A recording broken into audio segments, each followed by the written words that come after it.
What's going on, people? We are Tottenham TV here, back here for another episode of Player Ratings. Tottenham Hotspur 1, Aston Villa 2 in the final home game of the season, which now looks as though Europa League looks increasingly unlikely. Champions League is completely out of the window. An outside shot of Europa League, for God's sake, Tottenham Hotspur. And what looks likely is either Conference League or no European football at all for next season. If you offered me Spurs finishing 8th and Arsenal 9th right now, I'll take it. Well, that's the sorry state. I'll take it. That's the sorry state of affairs Tottenham Hotspur are in right now. But let's get into the player ratings. Let's start off with Hugo Lloris. We gave him a 6. I mean, he made a couple of nice saves throughout the game. Couldn't do anything with Reguilon's own goal, and I don't think he could have done anything with Watkins' goal either. So I thought he dealt with everything that came his way, Hugo. And yeah, a few good saves in there as well. Yeah, a few good saves from Watkins, and obviously that volley must have taken him by surprise. He did get a little hand to it, but you can't really expect him to keep that one out. So it is what it is with Hugo. He had a busy first half, bit of a quiet second half, but didn't do anything wrong really. Let's move on to Eric Dier. We gave him a 4. I thought there were some really important and good blocks in there from Eric Dier. That was the good. The bad, I felt that he really put Reguilon into trouble with that pass for the second goal. And I thought he was very sloppy throughout the game with his passing. And, he made a good tackle in the last 10 minutes to deny another Villa chance. But still, in my opinion, not good enough from Eric Dier. Yeah, there were a couple of good blocks that probably prevented a couple of goals, to be fair, from Watkins. But there was one moment right at the end of the first half where he tries to dribble it out the back and he gets tackled and nearly gives away a third goal. And that kind of stuff happened a couple of times with him. And again, sloppiness comes into play with Eric Dier. We know for a lot of the game, again, it's similar yesterday. A lot of the game, he's shown decent stuff, but just the key moments end up costing us. And it happened again with Eric Dier yesterday, so it's nothing new. Let's move on to Toby Alderweireld. We gave him a 6. Like we keep saying, since Ryan Mason's come in, he's been our best defender, and it was no different yesterday. I thought that he dealt with pretty much most things that came his way yesterday, but he was just in a back line full of riddled with mistakes. Yeah, and again, with Toby, good switches of play. I think defended fairly well when given the opportunity, but I think again the players around him didn't help him enough. And with Toby, he needs protection. I feel, especially now at this point of his career. He's not really at the stage where he was, when he was 26, 27, and at the peak of his physical powers. He kind of needs to be managed a bit. And at the moment, he's doing his best, but it's difficult at the moment with the defenders he has around him. Let's move on to Sergio Reguilon. We gave him a 2. Oh my word. Oh my God, what a shocking performance from him. First of all, the own goal. You can kind of let him off for the own goal because it was a just crazy, bizarre completely moment. Fluffed his lines, basically, slicing the shot into his own net. The second goal was, bad pass as well, who let Traore basically straight into Traore, which led to the goal. And I thought every time he got up the pitch, I thought his crossing was absolutely woeful. Yeah, and not only that, I think a few times he was just giving away possession in such sloppy areas, not only for the second goal, but a few times, even in the second half. Like, I remember there was one time he's on the left-hand position, he goes for a switch. I don't know what he's going for, but he goes for like a switch of play or something, and he gives ball away to a Villa player in the centre of the park, and they're on the attack on our back four. And it's just like really, really sloppy stuff from Reguilon. And he's had a few decent games since Mason's come in, but he's also had some shockers as well. And his form since his injury has really dropped off really alarmingly. And hopefully with a new manager, maybe a fresh start next season, he can get back to the form he was showing earlier in the season. But at the moment, his form is extremely worrying. Let's move on to Japhet Tanganga. We gave him a 6, played at right back. Look, I thought he had a fairly competent display.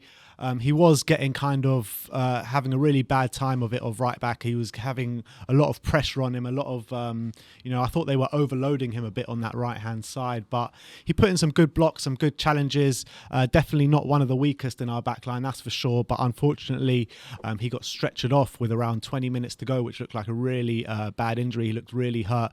He looked really hurt, didn't he? I hope he's all right. I think it was okay in terms of a right back. Again, I like going forward. I just don't think he looks comfortable. Like when he did get the chance to put in a few crosses in, they weren't great.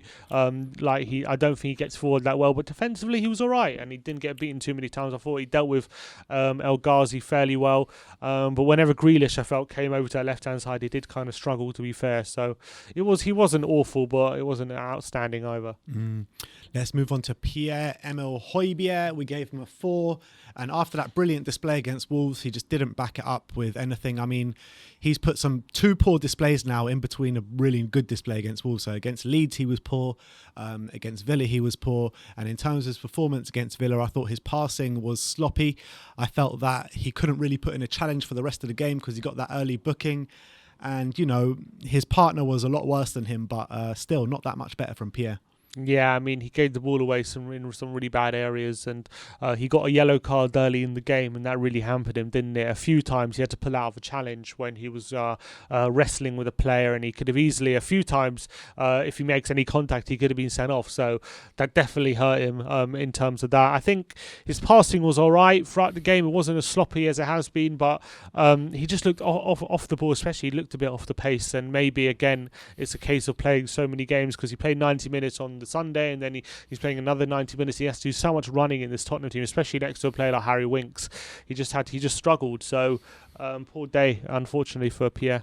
Yeah, and I actually think Harry Winks, who we'll get onto in a second, was a big part of Pierre's downfall. And we'll get into Harry Winks now. We gave him a 3. And I thought it was just shocking. I think everyone, when they saw the lineup, they saw Winks in there and they thought, what the hell is going on here, with Ndombele and Lo Celso both on the bench as well. I mean, he struggled throughout the whole game. Passing was absolutely woeful. I mean, I thought that he was hiding in the game as well. I don't think he was showing himself for any sort of room, any sort of passing. I mean, second half was a tiny bit better, but still. I thought actually he started the game he started the game like Spurs did, like fairly well, and like he looked confident. He was dribbling past people, spreading the ball out wide. I was all right, maybe he's in for a good game. But then, as soon as we went down, I think him with the team dropped it as well, and he was, as you say, hiding from the ball, wasn't providing anything as well off the ball. Like he was easily dribbled past. It was basically once Højbjerg got booked, and then the wings next to him was like we had no centre. Literally. So it was like nothing there, and it was another poor performance that doesn't convince anyone that he has a place in this team. Let's move on to Dele Alli, who we gave him a 3. The good points of Dele Alli, I think that he did show a lot of running for the team, working hard for the team, but ultimately there was no quality in there from Dele Alli whatsoever. His passing was woeful. No moments of quality going forward like we saw in that Wolves game where he was central to everything that we were doing going forward. I mean, I can't remember anything of note to talk about with Dele Alli. He was yesterday. At his most frustrating, I felt, yesterday. Really, really frustrating. I felt like every time he got the ball, he was giving it away. I felt like he was just one of those games for Dele where he didn't provide anything going forward, and it was like every time he got the ball in the middle of the park, he was basically setting up Villa for attacks, and Villa found it very easy to get the ball off him. There were times he was dribbling it off the pitch, and he was just very, very frustrating yesterday. Dele, it was just one of those days for him. Yeah. Let's move on to HeungMin Son. We gave him a 3, and as you can see on the stats right there, yeah, shocking. Absolutely 0 all round, where you can, similar to some of Lucas Moura's performance over the last 2 years we've seen from the stats. I thought he was anonymous, completely anonymous throughout the game. The only thing I can remember from HeungMin Son is he set up one of Steven Bergwijn's chances, but that's about it, literally. Yeah, he really didn't do anything. I don't remember. Did he set up one of Bergwijn? With that back heel. Yeah, kind of that. Yeah, okay. Fair enough. With the back heel, which kind of felt him. I think it went through a couple of players, but after that back heel with Sonny. He's got to cling on to something. Yeah, I guess. I thought he was woeful, probably one of his worst performances of the season.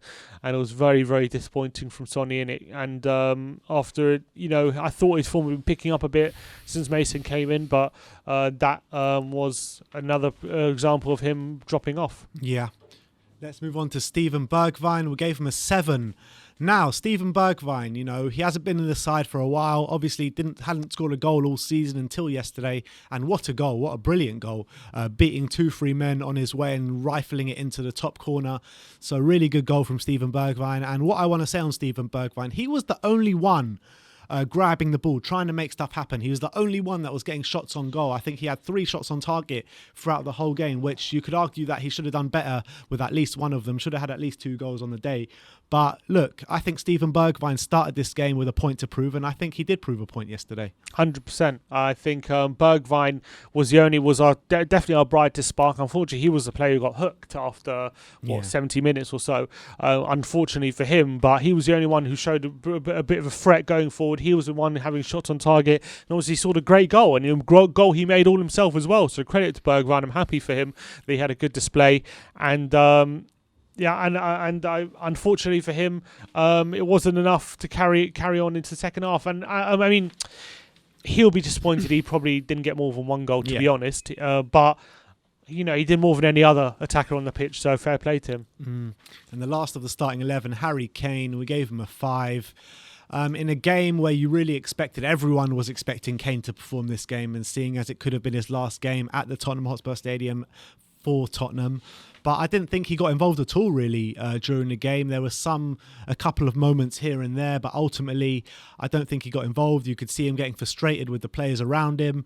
And it just wasn't a way that we wanted to see him bow out, that's for sure. Unfortunately, if it is going to be his last home game, which has never been more likely than now, it will be a disappointing way to end in front of the fans, that's for sure, because it's not. I wouldn't completely blame it on him. I think whenever he got the ball, he tried to do things, but again, he's like trying to do things on his own, and he didn't have support from his teammates a lot of the time. He did set up that chance for Bergwijn on the breakaway, which Bergwijn obviously had the shot saved by Martinez, and he had a shot which was deflected and Martinez saved. But other than that, he wasn't too much involved, which is very, very disappointing from that point of view. And it's a disappointing end if it is to end like that for his home career in front of the fans, and we'll have to wait and see what the summer brings. But I'm just at the end of the game, you can see how disappointed he looked, and how clapping the fans, but with a bit of a tear in his eye. It felt like an end of an era moment, didn't it? Yeah, exactly. It did. It felt like the time has come, really. Let's move on to the substitutes. We're not going to give them a rating because they weren't on the pitch for long enough, but Bale came on for Bergwijn on the 72nd minute. And I thought that he was trying to make stuff happen. I mean, he definitely added a bit of energy to the team, that's for sure. And he showed a bit of quality in what he's about, but still wasn't enough, to be honest. Bale tried. He did try, to be fair. He looked to be quite... He was running at the fullback. Yeah, he looked sharp, I thought. A couple of times, again, he burned a couple of fullbacks for pace. You're thinking, all right, he's looking decent, but unfortunately just wasn't enough. Didn't get any shots off. His crossing didn't find any targets as much as it threatened to. And I think we did improve a bit when he came on, but it wasn't enough. But similar to Bergwijn, obviously, who went off for him, I felt like Bale was just trying to do everything on his own because there was nothing around him. I agree with you, and he wasn't exactly linking up with teammates or anything like that. He was just trying to beat a player and get a shot off, and it wasn't much of a team kind of thing. Ndombele came on 2 minutes later for Harry Winks. I mean, Ndombele showed more in the 16 minutes he was on the pitch than Harry Winks has pretty much done the whole season. I thought he was getting the ball on the deck, beating a few men, making some nice passes, trying to start attacks from the midfield, which Harry Winks failed to do pretty much the whole game or all season, to be fair. But look, I think Ndombele proved in those 16 minutes why he should have been starting yesterday. 100%. I completely agree with that. He looked sharp. He was beating players for like easily in that time he was on the pitch. And he looked like the one most likely to create something. Unfortunately, we didn't. But if we were ever going to, it looked like Ndombele was going to be part of it, that's for sure, when he was on the pitch. So even more frustrating. First of all, he didn't start, and second of all, he didn't get more time on the pitch. Yeah. And the last substitute was Matt Doherty on for Tanganga, the injured Tanganga on the 83rd minute, but not much to note there. No, he came on, but it didn't really improve anything that we had. He did get forward a lot more than Tanganga, but that's really it. He didn't really have anything at the end of it, unfortunately. And last but not least, let's go through Ryan Mason. I mean, poor for me. Starting lineup all wrong, in my opinion. Winks shouldn't have been playing, that's for sure. Tanguy definitely, or Tanguy or Lo Celso, one of the two, should have been starting, that's for sure. Substitutions. The game was crying out for a sub from half time. Yeah. Literally from half time, and he waited till the 72nd minute to make a change. I mean, what is he thinking? I don't know. Everyone could see we needed a bit more creativity in the centre for sure, and he waited way too long to make a change. Didn't look like the goal was going to come. I know Martinez made a couple of saves, mostly from Bergwijn, but then Bergwijn's the player who took off, so like it didn't make much sense there. And although though, you got to give him credit for starting Bergwijn, because I do give him credit for that. Because some people were saying in the pre-match that Bergwijn is probably a wrong call to start Bergwijn, but he was our best player. Yeah, I think Bergwijn did well. So fair play to giving him a chance ahead of Lucas, because he said Bale can play 90 minutes, but to wait so long, and I think Bergwijn shouldn't have been the guy taking off. Probably should have taken off Son, in all honesty, because Son just did absolutely nothing. We've been saying that quite a bit in the last few weeks. I think they're scared to take him off because against Leeds we said exactly the same thing. Yeah, exactly. I think they're just scared to take him off at this point. So, because of how good he can be, but I think that sometimes you got. They need to be taken off, these players, and rested or protected and whatnot. So I think he got that wrong. And I think starting Winks was also a mistake, and I think he got that wrong as well. So some bad calls, and I think we started the game well, but once we fell into our shell, we didn't do much to change it and revert out of it. So that was a big failing. But whatever, he's a rookie and he's obviously going to make these kind of mistakes. Yeah. All right, so that is our player ratings from the 2-1 loss at the Tottenham Hotspur Stadium last night. We've got one game left of the season to try and snatch some sort of Europa League football, but we are playing Leicester, who is a massive game for Leicester. They need to win to still top four, to stay in the top four. So it's going to be difficult. Very. And even if we win, it's unlikely we'll get Champions Europa anyway. We've got Everton and Arsenal 1 point behind us now. Yep. Both of them. Or Everton, I think, level on points. Everton level on points. Arsenal a point behind us. We've got West Ham ahead of us. So, I mean, this last game of the season could be an absolute disaster. Could be. But let's see how it plays out. We've got the 5 takeaways coming your way later today, as well as the Sky Sports interview that we were on this morning on Sky Sports News. So thank you, everyone, for watching today. Like, subscribe and comment. And as always, come on, you Spurs.